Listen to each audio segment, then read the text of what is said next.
to another episode of Conversations with Friends.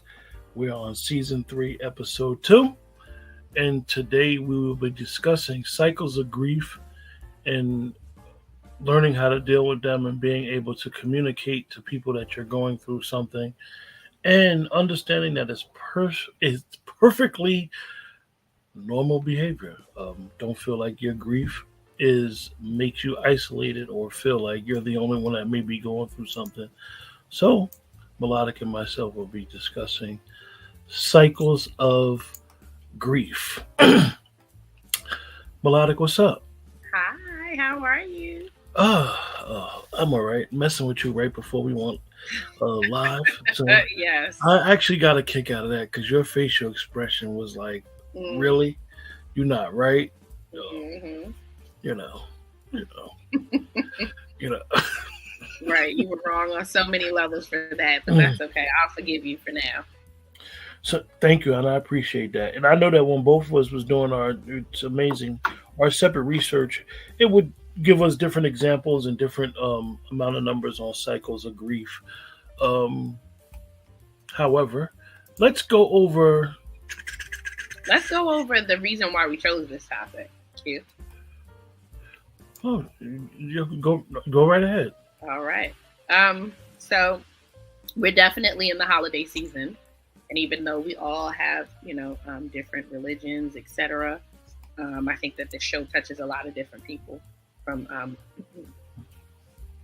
different areas, different racial backgrounds, etc. And around this time of year, there are tons of people who are dealing with grief.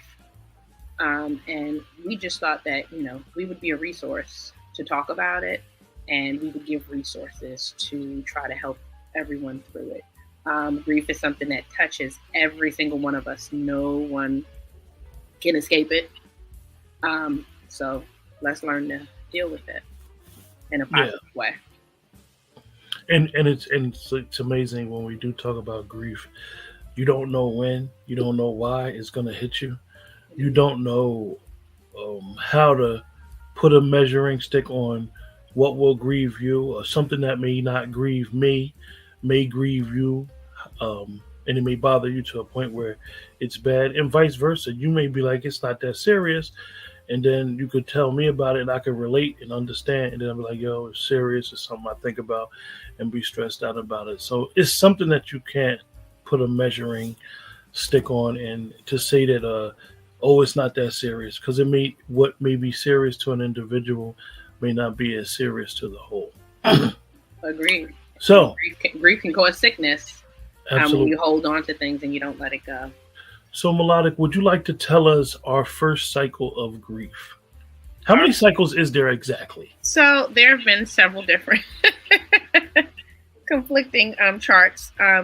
Some charts have 7 stages of grief, and some have 5 stages of grief. Um, so we'll go over both and talk about the additional steps, the 2 additional steps in the other chart as well. But the first one is shock. Mhm.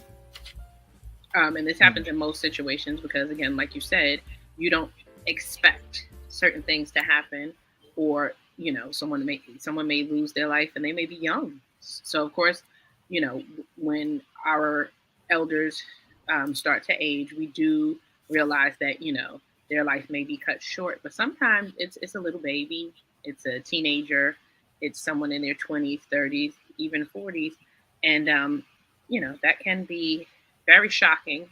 And you know, Mm. I'm gonna make this a little bit personal, right? mm-hmm, You know, in the last, I would say, we're going into 24. In the last 6 years, I've dealt with a lot of death in my family and a lot of people that I've known. same here. And you always go through your life and you're able to accept, I guess, the death, and then you understand, and then you be like, okay, it is what it is. I accepted it, and I'm able to move on. Hold on to those beautiful memories. Mm-hmm, And it's 2018. Like I said, my mom passed, aunts, a bunch of friends, cousins, close family, close like damn near family, family but friends. I had this one cousin Mm. that passed away, and for some reason, and we weren't no closer than the rest of the people in my family, but I had this one cousin that I to this day I don't know it was because of what was going on in in the world with being on lockdown, Mm-hmm. but to this day I'm still expecting him to call me and be like, Mm-hmm. "Cuz, what's up? Mm. Yo, I'm on my way out of town." Because he would go out of town a lot on trips, Right. and always ask me the weirdest questions. But he always has some stuff going on, and Right. even seeing his son, one of his sons, on social media, and I know how he loved his family, and I always be saying to myself like, "Yo, I'm expecting him to call," and it's like that particular death has always been like the one that's like shocker. Right. Right. So it's interesting, like we discussed. You can't pick and choose what is going to grieve you more or what is going to make you feel any less sad. It's just certain things that just happen, Right. and you Right. can't explain it. We weren't on bad terms. Mm-hmm. I mean, Right. he always looked out for me, and then got me a couple jobs. It's like you know I'm expecting him to call one day, like, cuz it was all a joke. Like Mm. we was joking, we was playing a big trick on it, knowing that's not the reality, but it's like, dang, yo. Right. So you're touching on the second stage, which is denial. Hmm. You know, sometimes you feel like it's unbelievable because you just expected that person to always be there, Yeah. and that's very difficult to deal with as well.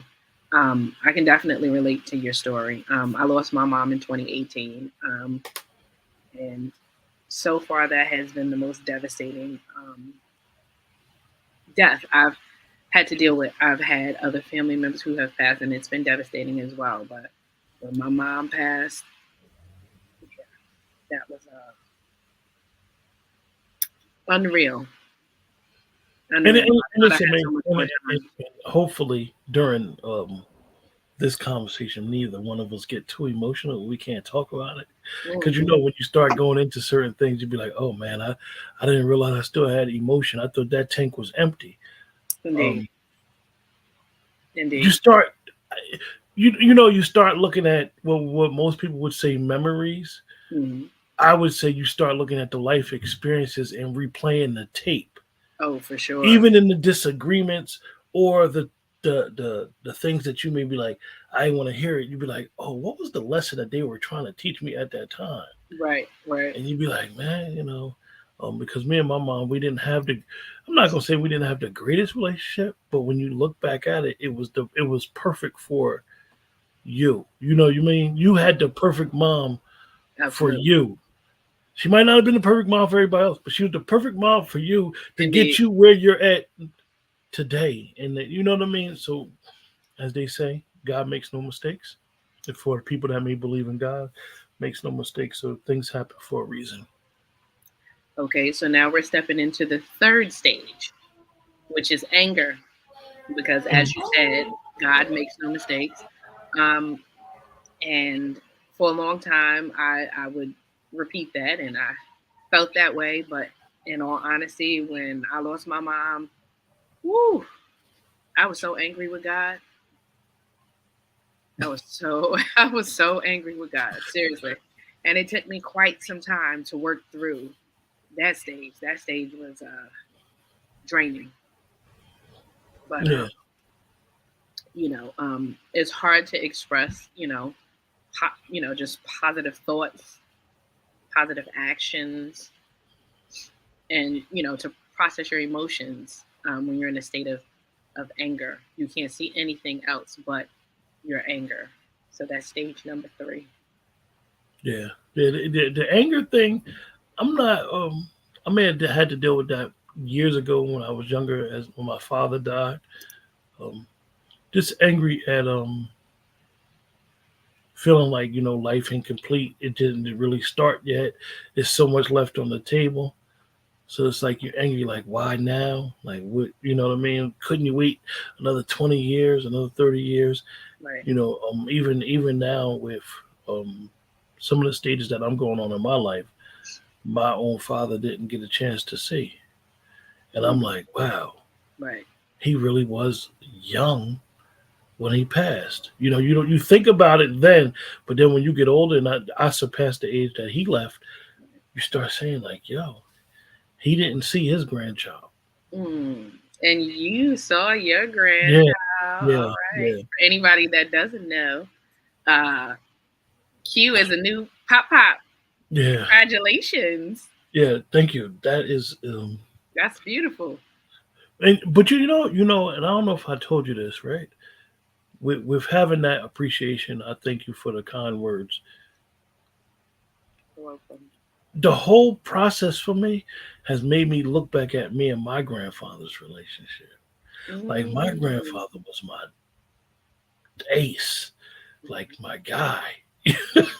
You know what I'm saying? So Right. if I could be half The man that of he what was. he was, like Oh, he was the guy. He was the guy. Like you look at his life and you look at what he did growing up, coming from the South in the mid 1900s, and sacrificing and going to Chicago to find his woman who got sent from Georgia to Chicago by her father, and having three kids in Chicago, then moving to New Jersey, having four more kids, and mm, you know, understanding manhood, understanding marriage, understanding commitment. He wasn't perfect, but it's like he didn't do a lot of talking. And, hopefully I could be half of that to at least half of that to mine. But very interesting perspective. yes, yes, for sure. Okay, now we're stepping into the fourth stage. Q, bargaining. Oh yeah, So we may experience feelings of guilt or shame. I think a lot of people start, like you said, looking back on memories, and you're like, oh, I could have spent more time with this family member, or oh, I remember when this family member or friend called me up and they wanted me to, wanted to hang out, but I just wasn't up to it. So that can be a little difficult also, and you start beating yourself up for the things that you weren't able to participate in, or you chose not to participate in. yeah, yeah. And it's like what we discussed prior. Like some of us are we allow ourselves to be so distant to our family, Right, and then when something or our loved ones, then when something happened, then we're like, well, if I could have, would have, should have, did it. right. When you're in these situations, at the end of the day, with social media making us really less sociable than we probably all was raised with, the least you can do, whether the person returns it or not, the least you can do is shoot them as a text. Hmm. Yo, it's that time of the year. I know your birthday coming up soon. I'm not gonna be around, but hope you have a good time. Love you. Indeed, I mean, indeed. that's the least that you could do. Even if Absolutely. you know what I mean. Right. Well, that can make somebody's day. That can make or break somebody's day. Yeah, When you just reach out like, hey, you were on my mind. I was thinking about you. And, I just wanted to sprinkle a little bit of love in your inbox.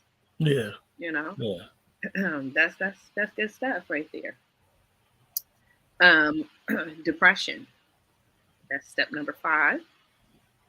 I would say that is the most common for most people, from what we say, and I think that a lot of times people think that depression is you're walking around soaking, depressed, not wanting to do nothing. A lot of people deal with their depression and or stress differently. Some people are foodies, they may eat.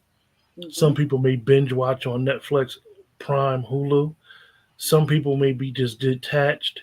Some people may go out and party a lot when they're Right. going through depression, not to and it's basically, for lack of better words, not wanting to deal with those With the situations, reality. with the reality at hand. Absolutely. Um, Absolutely. So it's a sense of dread, isolation, anxiety. I'm gonna get me a bottle of wine and I'm going in for the night. Exactly. Like you said, people deal with depression in different ways. Excuse me. I know we had a show about depression before, and we spoke about Black women in general and how they deal with depression. And we deal with depression completely different than other races because Black women in this country have we have a lot of single mothers. We have a lot of unmarried women, so they don't necessarily have that support system. Well, as far as home life, etc. And they tend to show their depression by being agitated, constantly irritable, moody. And people can misconstrue that as, oh, she's an angry black woman. No, she might not be an angry black woman. She may be a depressed black woman who's having difficulty dealing with what life is throwing at her, grief, responsibility, etc. And, I think that we need to pay attention to these signs. And sometimes we need to give people grace. Mm. And ourselves. Absolutely. And ourselves some grace and understanding, like, just learning how to really realize that you cannot control anything that you can't control. Right. I mean, so many of us, we put ourselves in positions of life where we don't deal with things that we can't control. I know I'm one of them people that literally, for lack of better words, try not to have no outside extras going on. Okay. However, that doesn't mean that I can't control it or that I don't have control over it. Because sometimes you could see things going on, you don't have no control over it. You don't want to deal with it because you don't want to deal with it. It's not your on hand issue. But if you don't say nothing, maybe that person or persons may not be able to get out of their situation. And then if you do get involved, it's like a catch 22 because you do get involved, they may take you as the enemy. You don't get involved, you allow them to sink. And that is even helping out with their depression, helping, and it's very, very cautious because you got to treat it like it's a gas pedal. Right. Got to give a little, back off a little, give a little, back off a little. Absolutely. It can be stressful on the person who's reaching out as well. Okay, so I'll share a personal situation. Um, when I'm depressed or dealing with grief or dealing with depression, I'm one of those people who prefers to be isolated. Um, I'm a huge supporter of my family, my sister circle. So I what I've learned about myself is that I can't give at certain times because I have to take some time out for myself and I have to make sure that I'm focusing on self care. Um, and I'm irritable when I'm depressed. So, I may not want to snap at somebody because you can damage your relationships like that as well. But at that point, I'm not even thinking about anybody else. I'm not sitting there in a stage of dread, but I'm definitely irritable and I throw myself into my work. When I'm depressed, I probably write some of the best pieces I've ever written in regards to my spoken word and poetry. Um, Mm. it just pours out of me. My heart just is emptied out on paper. Um, and uh, I just like silence. Silence. I burn my incense. I drink my tea. I meditate. And there are a select few that I do allow in my inner space when I'm in that mode. But they're also very respectful of that. I know I had a challenging situation with one of my close friends, believe it or not, when I was grieving, because that's not how she deals with grief. So she wants everyone to, like reach out to her and talk her through it. And when I was going through it, she's like, I keep calling you and you're not answering. And I just want to know that you're okay. And I would text back, I'm okay. I can't talk right now. And I couldn't talk. I didn't want to talk. I just needed to, deal with what was going on at that moment because I couldn't think about future conversations or anything like that. At one point it was hard to even wake up in the morning. I would wake up and cry go to sleep and cry. So, I mean, it's difficult. It's definitely difficult, but nobody would ever know that unless I told them because, Yeah. you know, I deal with my stuff Well, myself. I got a situation that's going on. It's funny. I don't want to go too far into it, Hmm. but I got a situation where I be in the greatest of moods, great night, and I dread going to work, Mm. and it has nothing to do with the work. Right, You do what you got to do so you can do what you want to do, sort of say. right. But it's the attitude that of a coworker, dealing with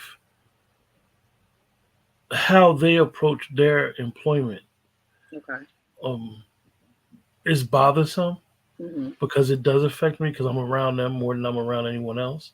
Right. And it's like, yo, like I get not liking to be here. I get not liking what we do. Hmm. But what I don't understand is the lack of effort towards your work habits and how it's reflective of you. If you don't like this enough where you're not giving it your all, bow out gracefully. Well, energy can rub off on you also. Yeah. And instead, this individual will, literally, you always think of the worst when you're at your job. You always think of the worst situation that could possibly happen. And when you're dealing in a situation where I work at, when you're dealing with life or death, I always think of, well, if he's not paying attention, how this can Okay. harm someone physically. Right. Um, so that kind of changes my moods. And Right. it's like, why do I care that much? Mm. You know what I mean? Like I could just be like, "Oh." But it's really difficult, and it's a challenge, and it's a challenge. It's a lesson I'm learning. Like have no control over it. This is just Right. who he is. This is how he gonna move. This is how he treats himself. This is what he does. How I deal with it is the issue, and I just need to just let, as they say, let it go. Okay. But bringing it back to grief. So, do you feel like the fact that you experience grief during certain times of the year, that when you actually have to get up and go in and deal with something that you don't necessarily want to deal with on a excuse me, daily basis, do you feel like it intensifies your Yeah, I depression think or I your think grief? I think that unfortunately because of our age disparity, Right. I'm looking at him and putting myself in his shoes at his age, Hmm. and he should be very fortunate that he's around somebody of my age that's trying to show him. Right. And I'm looking at it, and unfortunately, I'm doing a lot of projection Hmm. and saying, "Damn, if I was 24 years old again, and I had an old head trying to tell me how to move Right. in the workplace, maybe I would have made some different decisions in dealing with that grief because it is a grief sometimes when you look back at your life Right. and say, well, if I coulda, woulda, shoulda, Hmm. and then realizing Right. you can't Right. change what already happened. So, and then you're right. During this time of the year, my particular job, it's slow. Not only slow at work, but it's slow on what we do. Okay. So these are the good times. These are the times where we should be having fun. Right. But I'm literally not having fun. I'm, I'm literally not having fun. So the other day, right? Um, the other day we were in an action-packed day, and I had to tell him. I said, "I live for this. Like this is the fun." Hmm. I said because I'm not bored. I said Right. this is the part of the job that makes it fun. I said the times when I'm bored, those are the times you should take advantage of doing other things. So we'll see. But Okay. is what it is. Right. No, I definitely understand that. Do you want to get into number six? Yeah, you can speak on number six. Okay. So it was listed, excuse me, in different ways. And reconstruction. Reconstruction is where, excuse me, you feel like you're beginning to take control of your situation and you're more optimistic of actually making it through this cycle. Yeah, and we like you said in the opening, we talk about this because this is a touchy subject for a lot of people during this time of the year. And I think that's where it comes in acceptance, where during this time of the year, you get a lot of people with the family gatherings, and those family gatherings are not the same no more because the child, who was you at that particular time, are now the adult, Right. and everybody moves away. Everybody creates their own little families within themselves. Definitely come from a big family. Everybody's created their own smaller family. So now you start to accept, like, for me, growing up in a household with cousins, for me, it's more of it is what it is. This Mm-hmm. is how it's going to be. Accept not just the grief, but accept the memories. Right. Like, even though you can be sad, I could take the sad approach. No, I believe I take the happy approach. Like, yo, those was, as my cousin loves to say, those was the wonder years. The wonder years. Okay. Me and my cousin are like brothers, and we discuss, and when we have our days where we chop it up, we talk about the crazy stuff that we used to get into. Me and my other cousin used to get into, and just growing up and living life. Right. Those will be the wonder years. Now you sit back and you get older, and it's time to reflect and time to laugh, talk, play, and, and really, like, and then you start feeling like you the old head. These kids don't have as much fun as we used to. Yes, they Right. do. They do the same thing. They enjoy them. It's the same endorphins being released in their brain. Mm-hmm. For sure. For sure. And then the last stage is acceptance and hope. You After you've gained control of your situation and you were trying to heal, now you're accepting it and you're hopeful of a brighter future. Yeah, yeah. And it just you laugh and just made me think about something, right? Made me think about how excited. You remember how excited you used to be when you was growing up, not going back to school in September, but seeing your friends, and Right. then, Right. for lack of better words, bragging about how great your summer was if you didn't see them. And then they're bragging to you, and you like, your summer wasn't that. I saw you during the summer. So don't say like your summer was the greatest summer. You only went to Virginia. You ain't go, you ain't go. And it's funny how you look forward to seeing those, as we back then, those childhood friends. I remember, is I have a friend, right? Um, Unfortunately, we were kids. He had lost half of his finger. Mm, When you go in the supermarket and you put the thing on the counter, the that conveyor belt. belt. Mm-hmm. So he lost half his finger on the belt. So a couple years ago, we had our class reunion. 30 years. Mm, Telling my age now. And even now, when I go in the supermarket and I see kids put their hands up there, mm-hmm. he's the first person that come to my mind. Right. So I was telling him during our reunion, I said, Mike, I still remember that. So he puts that finger up, right, and it's still half with the Oh, little nail coming out of it, right. oh, So he laughs, right.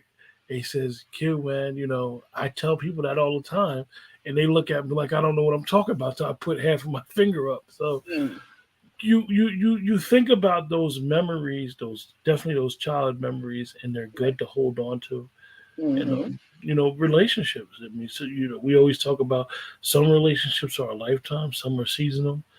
Um, so being able to have that type of hope and just Some people. taking that in and realizing that if you want to look at it as grief, it's perfectly normal to look at it as grief.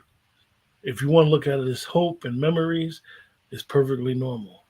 Like we said during the beginning, like some people will look at something that we deem small and maybe it's big to them. So um, it's all about perspective and having that good perspective of I'm hopeful that this is a good situation, and being able to look at those as memories and understanding your time of the year, understanding when you go through grief, and being able to share it.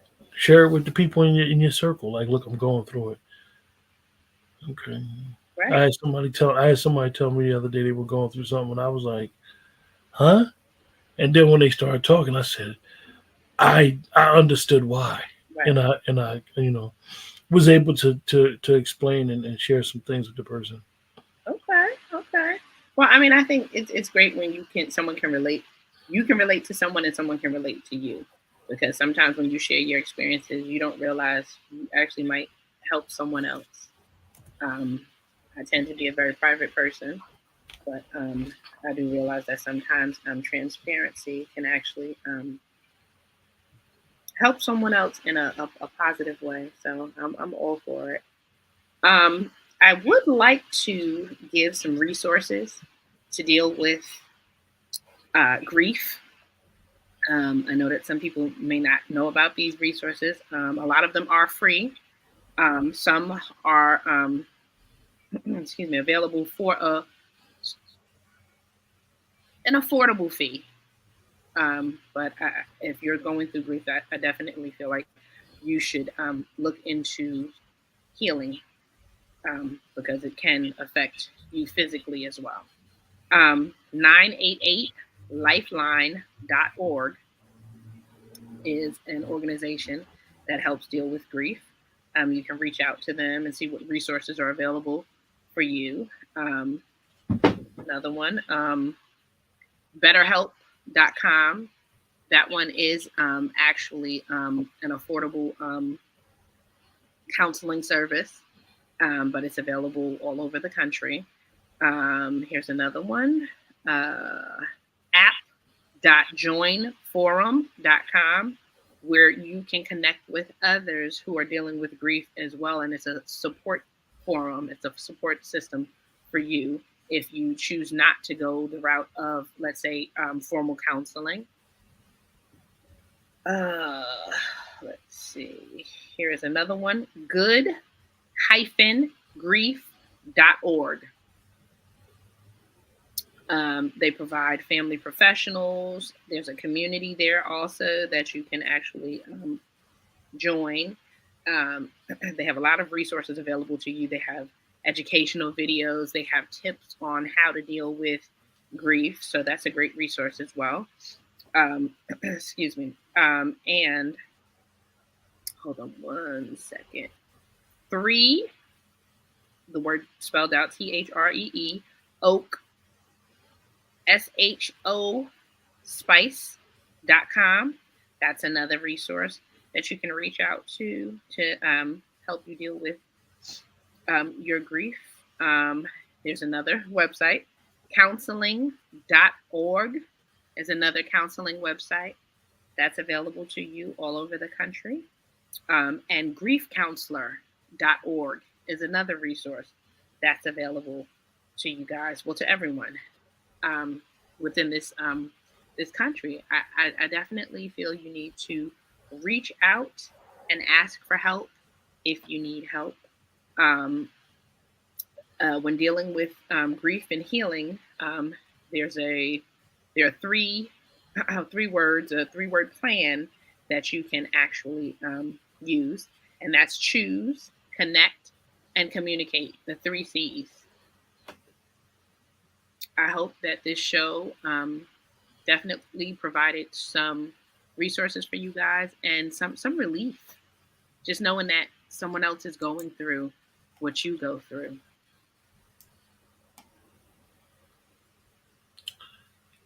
That's it.